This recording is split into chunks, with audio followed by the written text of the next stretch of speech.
You startled me. I didn't think anybody was coming by here, but you know what? I'm glad you did. We got a lot to talk about.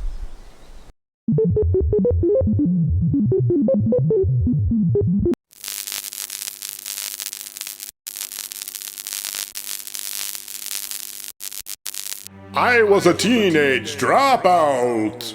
Almost sounds like the title of one of those campy 1950s horror flicks.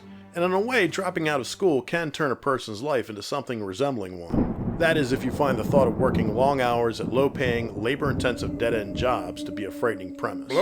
According to McWhirter et al. 2004, students who drop out of school are at an economic disadvantage and will be throughout their lives. Unemployment and underemployment rates are high among high school dropouts. They earn significantly less over their lifetime than the high school graduates, and less still than those graduates who attend some college. Despite being held back twice, I was able to make it to my freshman year in high school, but by that time I had just about lost interest in school altogether, and rarely went to class.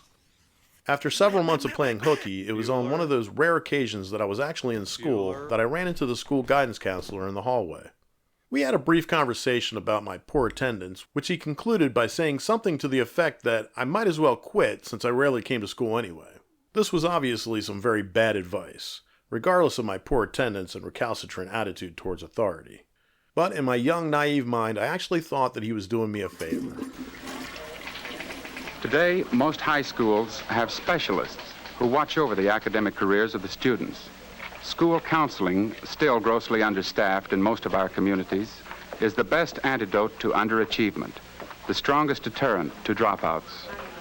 The school counselor is trained to watch for danger signs and to help in an emergency. I'm not exactly sure what I was thinking, but I probably thought that I would quit school, get a job, and use the earnings to buy party favors, or just skip the job altogether and party all the time. I foolishly thought that having a high school diploma wouldn't make a difference in regards to finding gainful employment, let alone having a successful career of any kind, and going to college wasn't even a consideration. And it turns out that there are many young people who think the same way before they drop out. But I can't help wondering what might have been if that guidance counselor had encouraged me to try to do better, rather than just quit. The counselor who understands adolescents and respects them can very often help them to change their minds. Of course, there were other adults in my life, such as my father, Here's Johnny, whose influence contributed to that and many other poor choices I made, so I can't place the blame fully on the head of that misguided guidance counselor. And I would be lying if I said that no one ever told me I had potential or tried to encourage me to get a good education. The problem was that it was inconsistent and sporadic, which was insufficient for an at-risk youth. Most schools in America today are trying to keep their Joes from dropping out. All surveys prove that without high school diplomas, the children of the age of automation are virtually doomed to a miserable life. Even the simplest opportunities that are open to young people demand a fair amount of academic achievement, and the schools are aware of the situation. Troubled teens are all potential dropouts, so they require extra encouragement and positive reinforcement in order to develop an appreciation for learning and education. And hopefully they will learn to love learning as I have learned to.